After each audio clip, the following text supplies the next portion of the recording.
exactly is feminine energy? What exactly is feminine energy? And there were some amazing shares in our Facebook group. So I left a post in our Facebook group asking, just today, in this moment, because it changes so wildly, but just today, in this moment, what is one word, one sentence, or one emoji to describe feminine energy for you? And the shares were amazing. So if you've seen that thread in the Facebook group, it's beautiful, right? But I'll share some of the comments just to give us a feel for feminine energy, and then I'll take us in. Carolina, I love it. Woman untamed. So some of the other words were alive, like alive. Access to my juice, access to my creativity. Some of it was nurturing. Some of it was love. Some of it was connection. The ability to connect in with everything, in tune with natural rhythms, with nature. Senta just shared wild. And so if we feel into the feminine, and just for this conversation, right? And as always, I always say feminine and masculine, they're frameworks, really. They're just frameworks. And feminine energy is a framework to help us to get into a part of self, to look at an aspect of self, to access an aspect of self, to work with an aspect of self. And so let's hold these loosely, but let's just use it as a stepping stone and kind of a springboard into this conversation. And really, the whole point of this conversation is to give you ways of seeing self, working with self, that you maybe couldn't do without a conversation like this. So I'll come back to this stage one conversation in a minute, in this honoring of feminine and what feminine is. And then we'll go into signs and symptoms of what it would be to have repressed dormant feminine energy. Marty, I love that firepower. So I wrote a little thing on Instagram. I shared it in our Facebook group too. And it was, it's a little bit in your face. What's new, right? You're scared of feminine energy. Don't be ashamed, we all are. And then I wrote a whole long thing explaining what that is. But having worked with feminine energy for a long time and having held many, many circles that go very, very deep into feminine energy, like primordial feminine essence, and then going through 36 different feminine archetypes through 6 different faces of the feminine. I kind of have this really beautiful perch or bird's eye view that I get to witness and watch many women's journeys with the feminine. And here's a wild, radical, intense, in-your-face truth. I have not worked with someone who has not hit a point of fear of the feminine, has not hit a point of fear of the feminine. And you might go, I'm not afraid of the feminine. Which feminine, right? Which aspect of the feminine? Which degree of the feminine? So here's something that I want to share also from this thread. We will get into this, right? We're kind of making this wild, weird, untangling journey into this, and it's almost like a way of scrambling the mind a little bit to get us into the feminine, which is a more embodied kind of an energy than a mental energy. It's not left brain, it's not logical, it's not linear by any means. So if you're like, where the hell are we going, Sabrina? Good. I don't want us to necessarily know, because it's part of just honoring the feminine energies. We're going to flow and weave and dance and jive and go all over the gosh darn place. And noticing if that's not comfortable, or if you're like, oh yes, I'm so comfortable in this, let's go. So feminine is also soul energy. Feminine, if we're going to look at it in spiritual terms, feminine brings spirit into matter. Feminine brings spirit into the body, brings spirit into the mind. It moves us, and this is what that post was about, or what that little write-up was about, it moves us out of little mind into divine mind. It moves us out of living from like the neck up into full-bodied living, right? Feminine moves us to a place of opening up our middle wisdom center, which is like our heart wisdom center, and opening up our lower wisdom center. So feminine, so if we're talking about this fear thing, and we're talking about repressed feminine energy. What the fullness of the feminine, you go far enough along on the feminine path, and she will ask you to bring divinity, grace, spirit, light into your most challenging, seemingly non-graceful places, seemingly non-divine places. That's what she will do. And it's scary, because what she will do is she will ask to bring grace, light, divinity, spirit, right? Spirit in matter, spirit in matter, spirit in, so she's basically asking to divinize everything. Divinize everything. Feminine path is asking you to divinize, and I think I wrote in there, like, she asks you to divinize your belly. She asks you to divinize your yoni. She asks you to divinize your balls. And then I wrote this whole other thing that I didn't publish, but it was like, she will ask you to divinize your relationship to money. She will ask you to divinize your relationship to sex. She will ask you to divinize these things that we seemingly want to like disassociate from sacred, from the sacred. We want to say money's not sacred. We want to say sex is not sacred. We want to say my body is not sacred. We want to say relationship is not sacred. We want to say power is not sacred. It's all sacred. And that's the feminine. That's the feminine. That's what she's asking. She's asking us to embody divinity, and to not just embody it, but to express it into everything. Express it through everything. Express it in our jobs. Express it the way we raise our babies. Express it while we're fucking. Express it while we're making money. Express it while we're paying money. Express it while we're receiving money. That's what she's asking to do. And that forces us, right? Like, it invites us, we don't have to say the word forces us, but invites us to go into our most unconscious places, the places that we don't want to go, right? I don't want to see the shit I have around money. I don't want to see the shit I have around sex. I don't want to see the shit I have around power and control and safety and security. I don't want to see the shit I have around manipulating things so that I can get them my way just because I don't feel safe in the world, right? I don't want to see the shit I have around my inner child, so I'm still acting from a 12-year-old girl place because being a mature woman is going to force me to see that. I don't want to go there. But that's her gift. That's her gift. That's her gift, is that she, like, her love is such that I love the places you can't love yet. I love you so much that I want to invite you into these places so that you can be more whole. You can be more love-filled. You can feel more peace. You can feel more alignment. You can feel more joy. And I will help you get into those places.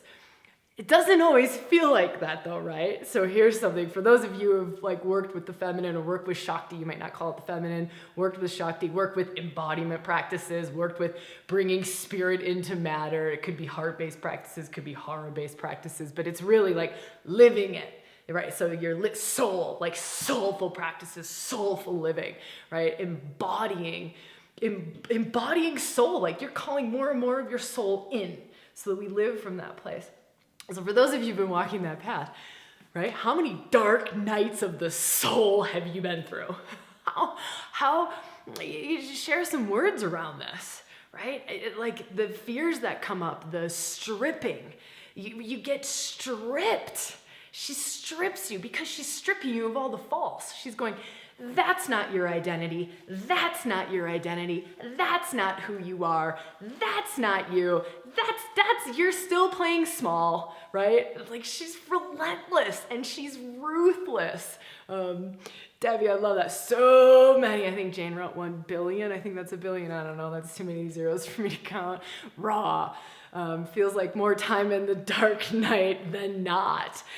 700 at least, so fucking many dark nights, but each one unwraps a layer. Like, Marty, I love those words. Each one unwraps a layer. Oh my God, she is so ruthless. Melanie, yes. Right? Emily, fuck yes. The sandstorm, I love that. And so having this conversation and bringing this to the light, bringing it to the light that soul work is not peaches and cream. It's not all like unicorn farts and rainbows and fluffy la-la. This is so love and light, right? It's not. But what she's doing is she's bringing the love and light to the deepest, darkest places. To the deepest, darkest places.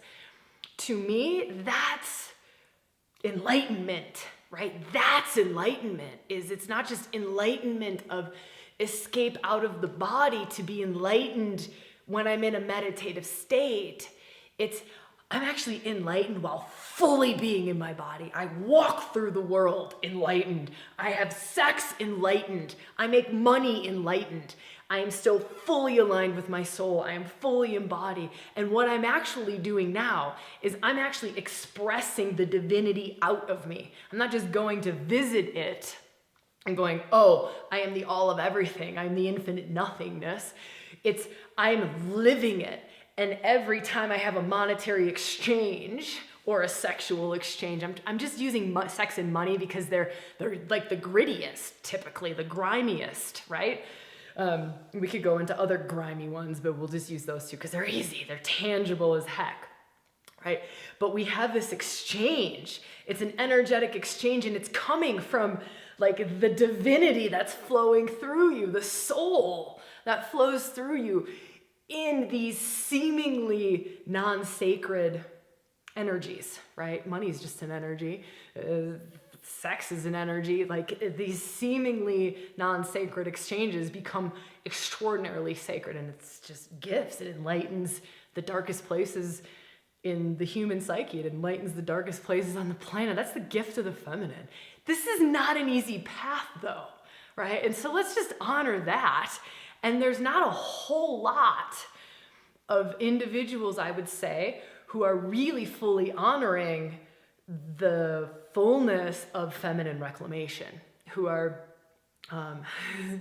sorry, Bailey, I love you. And I see like I sometimes crack jokes, like sometimes a little pop-up will come like someone wants to come on your screen. And Bailey, I just saw you like, Bailey wants to come on your video. I know you don't, but anyways, I always crack this joke about one of these times I'm just gonna hit the accept button and someone's gonna like pop on the video like, no! Okay, so just a quick pause. This is like, well, it's not a commercial break because I don't have anything to sell you, but it's like a pause to just let everything sink in and let everything just be there for a minute before we kind of move on to the next piece of this. And if you're on the live or you're in YouTube and there's the comments below, like leave a comment around what you find to be the most challenging with the feminine embodiment, feminine awakening path. Just what for you, and it doesn't even have to be like the big one. It could just be the one that's highlighted in this moment. Like this is right now, it's this one, right now. It's the amount of shadow work required, bah! It's the radical honesty required, bah! It's the living it, not just meditating my way into it, bah! It's the sacred and the mundane, bah! It's whatever it happens to be. It could be a million other things. But just a moment to let everything kind of sink in and then recalibrate. So let's go into stage one, and let's go back to stage one and feeling into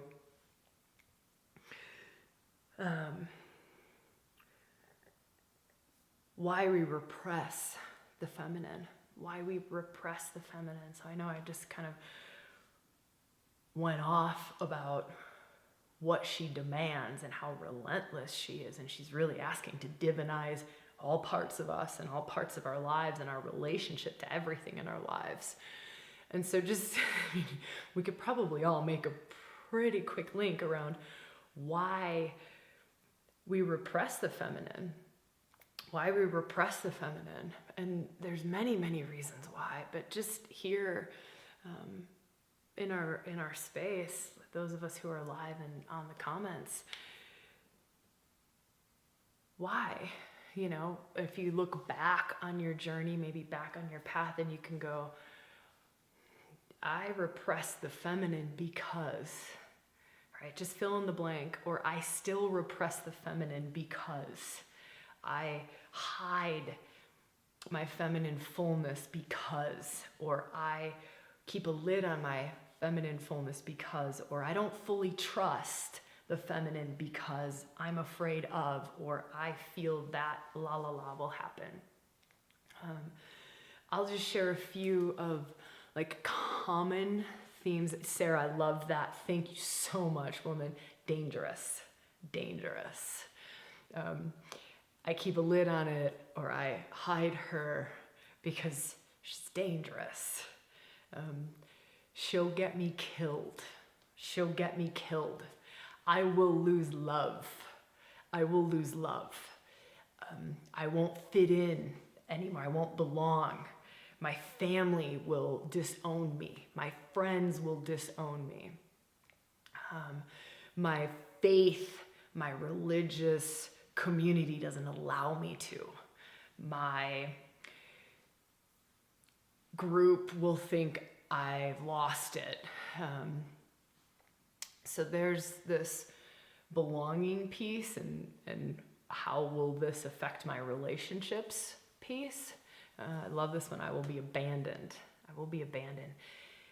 Here's another wild part is that Melanie, I love that. She pisses people off. Kathy, men will trash me. There's another one I want to kind of throw. I will lose, I think that's mind.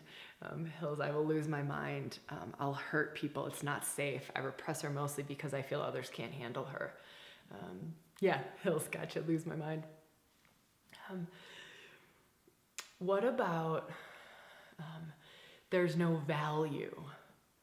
There's no value in the feminine.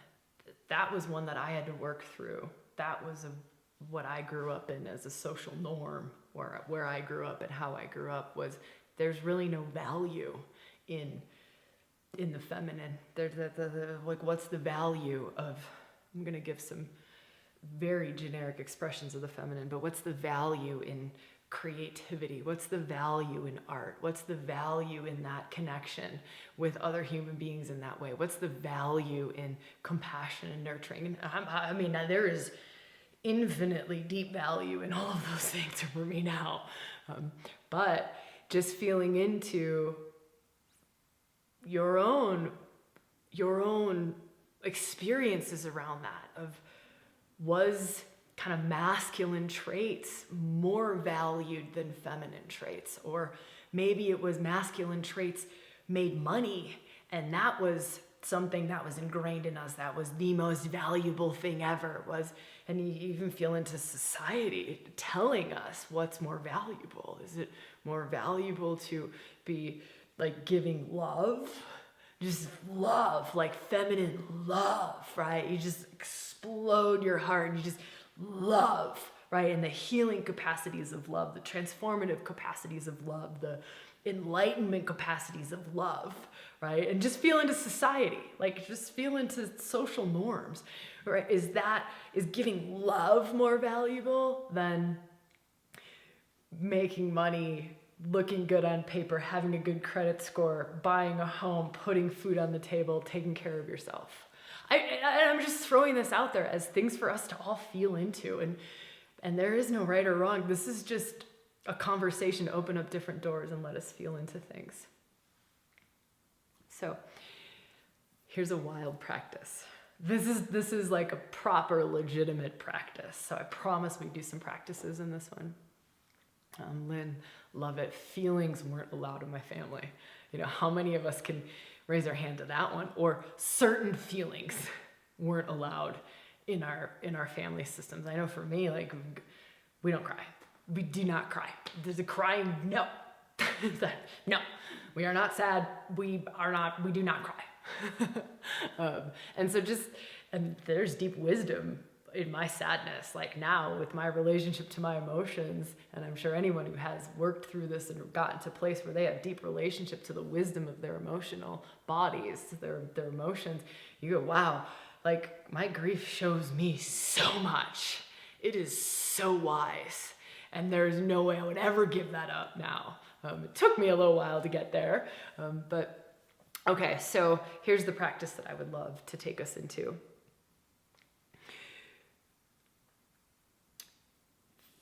You're going to write a letter, and you just can do this in your head. You can do this in your head. Or if you're watching or listening to this later and you can pause, I know we can't do it live when pausing, but if you're watching or listening later, you can pause and like properly do this, but make sure you pause after you write the letter. But let me give you instructions first. So just feeling into, and those of us live, you're just feeling into this and kind of like start to really let it out. Like, I keep a lid on my feminine because they will, right? Like that's how we're going to write a letter to them, they. And you don't even have to, you can, if it feels right, put a face or a group to them or they, but it's just them. If I'm fully in my feminine, they will, or they will not. So you just let it rip, they. If I'm fully opening to the feminine, I'm fully honoring my feminine gifts, I'm fully allowing my emotions to come through, I'm fully allowing my intuition to come through, I'm fully allowing my witchiness, my priestess, my feminine mystic, my mothering, my nurturing, my deep connection to the earth, my wild nature, my changing, my ability to change moment to moment to moment to moment to moment, because I'm reading the moment and I'm feeling 1,000 things, my ability to be connected into the all of everything, to feel my child grieving who's in another state or another county or another country. I can feel that, right? All of the traits and aspects that come with feminine. And if I was going to be, and you feel into that, that poem, that too much woman. Am I too much? I feel like I'm too much, right? And so you just, if you were gonna if there wasn't gonna be too much, and you were gonna write a letter to them who causes you to be smaller or causes you to be in your masculine all the time, just them, right? Like you did, and let it rip. So if you're watching later, now is a good time to pause. If you're on the live, I'm gonna give you a couple more minutes before I like shift us into practice number 2, but it's just like really letting it out, you know, and you can share in the comments here, like, okay, a letter to them, dear them. Like I mean, you just go for it. And you can let out the rage and you can let out the grief, right? I'm angry that I can't be witchy at work. I'm so disheartened that I can't share my emotions with you. I'm angry that the minute I get wild, you call me crazy. I'm angry, right? And just write a letter to them. Like, you don't value the feminine. You don't allow for the feminine. You don't create enough space for the feminine. You can't handle the feminine. You can't, and we're letting it rip, right? We're really, this is like excavating. This is shadow work. This is shadow work around the feminine. You let it go. I'm going to give us a couple more moments here. I know I'm talking a lot, but it's because we're live and it's because of the format that we're in. But just a few more moments of anything else. I love this, fear of being rejected, being told I'm too much. Just let it go. Let it go. Because I'm going to shift us in a moment into this next piece.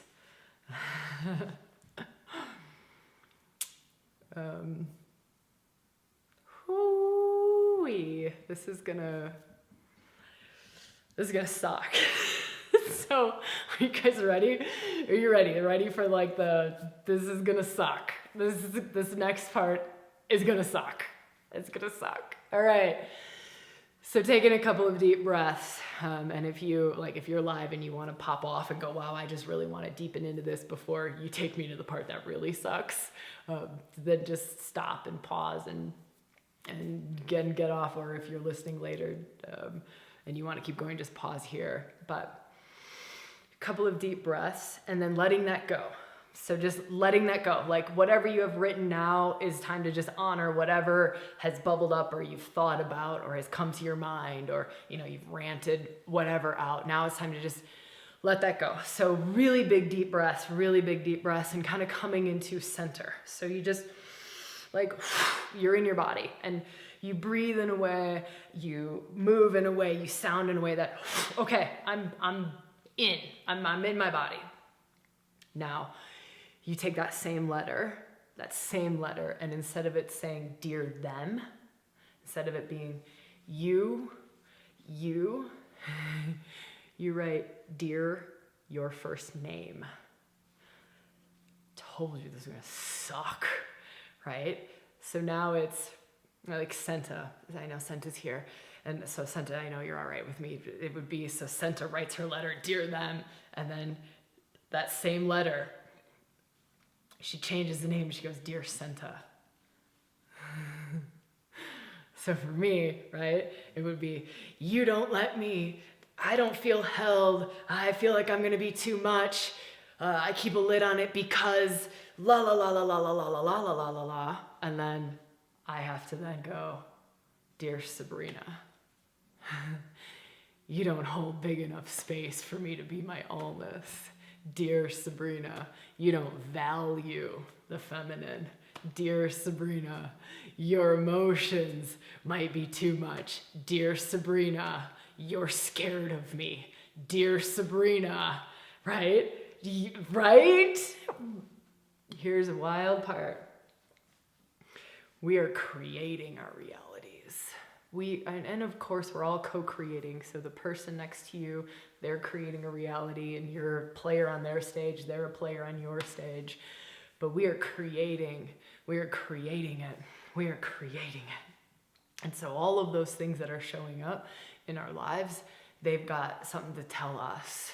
If I'm in a relationship where I don't feel that the fullness of my feminine can be expressed, I'm Sabrina choosing to be in that relationship. If I'm in a job where I feel like I have to be in my masculine all of the time, I, Sabrina, am choosing to, 1, be in my masculine all of the time, 2, be in that job, right? I. Whoo, right? Kim, you are a fucking rock star. Oh shit, yep. Kim, you are afraid of me. Kim, that is awesome. Where do we choose the situations that we choose to be in? Whether that's conscious or unconscious, whether that's family patterning or past life patterning, or we are just not aware, right? But this is an opportunity to kind of start to maybe bring some of that unconscious into the conscious, maybe to start to see some of that, to start to be radically honest with ourselves and go, wow, I'm choosing to express this level of feminine. I'm choosing to go this far. I remember a woman who was doing ReWilding. This was in Australia way back when we first started, and she had come on a couple of ReWilding retreats. And it was all reclamation of the feminine, all the fullness of the feminine. And she said to me after, or in between 2 retreats, and she, I think, had chosen not to come on a retreat. And she goes, if I keep going, I'm going to lose my marriage. And I honor that. She's like, if I keep reclaiming my fullness, I won't fit in the structures of my life. I won't fit in my relationship. It's not evolving with me. I'm evolving out of it. And my structures in my life don't fit where I'm going, and my choice is to stay where I'm at. That's my choice. And her awareness was fucking stunning, and her radical honesty about it was stunning. She's like, I know I'm choosing to stop. I know I'm choosing to stop discovering my true self. I know I'm choosing to stop the reclamation of my full self. I know it. I know I'm choosing to stop following like what feels like my soul path. I know I'm choosing that. I know I am. It's too much. It's too much for me. And I don't, maybe she's back doing more I don't know. But, just to honor it, and to be so truthful with ourselves, and to be so honest about it, because going back to how we started this conversation together, there's nowhere she doesn't go. There's nowhere that Shakti doesn't enlighten, doesn't bring grace to, doesn't bring divinity to. There's nowhere she doesn't go, right? There's nowhere. She will shift your relationship to money, which could shift your relationship to your job. She will shift your relationship to sexuality, which could shift your relationship to your husband, your wife, your partner, your lover, and that could change, right? It is a path of embodied transformation, and if we are bringing spirit into matter, right? It's not that our body and our chakra system or our meridians or our body, our being, our consciousness is separate to the lives we live. It is the life we live, right? They're so interconnected. And when I'm bringing spirit into matter, I'm also bringing spirit into the matter of my life. It's not just the matter of my body, it's the matter of my life. So I'm bringing enlightenment into my marriage. I'm bringing enlightenment into the way I raise my children. I'm bringing enlightenment into all of my relationships. I'm bringing enlightenment into my job. I'm bringing it. That's the gift of the feminine. That's love, right? She loves. She pours it out of her. She embodies it, embraces it, and pours it out. That's the feminine. Yeah.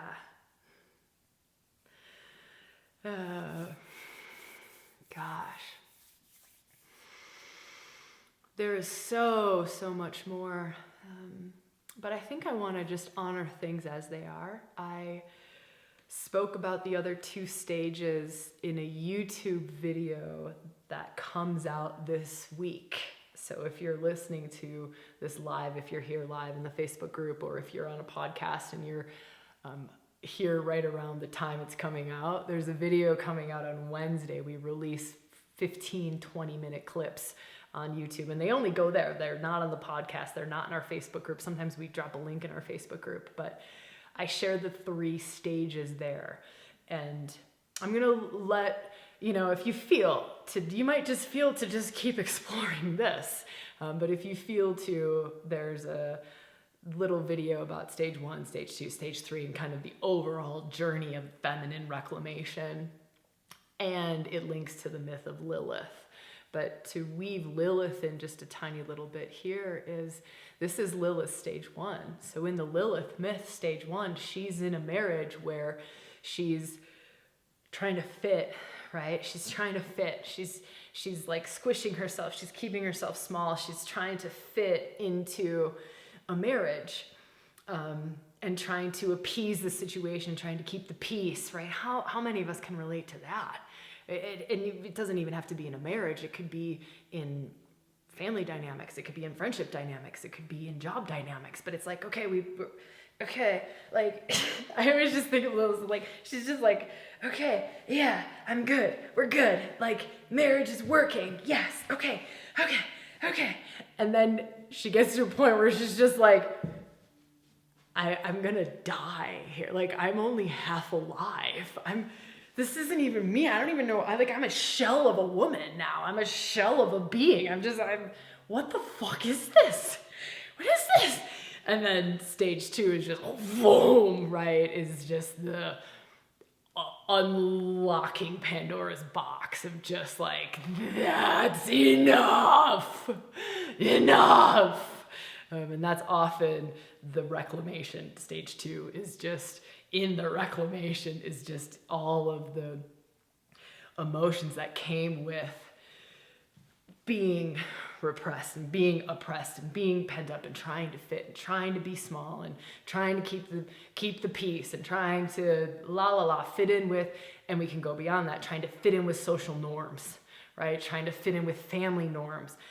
For all of our cultures, right? Every relationship has a culture, every family has a culture, every workplace has a culture, every community has a culture, every country has a culture. And so we are trying to fit into all of these cultures. And then part of the gift, which are many gifts of Lilith and working with like the embodiment of that particular Shakti or that energy, is her gift of just wild woman. You know, like there is no construct that, there is no cultural norm worth denying my authentic self for. There is no cultural norm. There is no, that is worth denying. Authentic self, not, I mean, really deeply, truly soul self, authentic self, full self, true self. That's the gift of Lilith. Okay, so amazing live. We made it. I don't think I fell on my face. I think there was enough value in this to put it out on a podcast. I love all of you being live here. You all make the energy, you make things come to life in a completely different way than if I were to record this separately. And so super grateful just to our community, whether you're here live or watching a podcast or YouTube later. If you liked this, leave a comment, leave a like, leave a review if you're listening to the podcast. All of those things are, they mean a lot to us. Like they mean a lot to us. We pour our hearts and souls into all of the things that we share out in the world, and it means the world. So really grateful for all of your support in all of the different ways that you all support us in. Stay tuned for the Lilith, for those of you who are like kind of feeling like I'm ready for a retreat. Sabrina, I'm ready for a journey. Lilith is coming up in about a week. There's a couple of different specials and promotions going on right now. So again, newsletter is the best place to check things out. And Facebook group, we're always sharing things in the Facebook group. So, all right, just massive love to all of you and massive gratitude for doing what we get to do. All right, I will see you when I see you, where I see you, and how I see you. Mwah.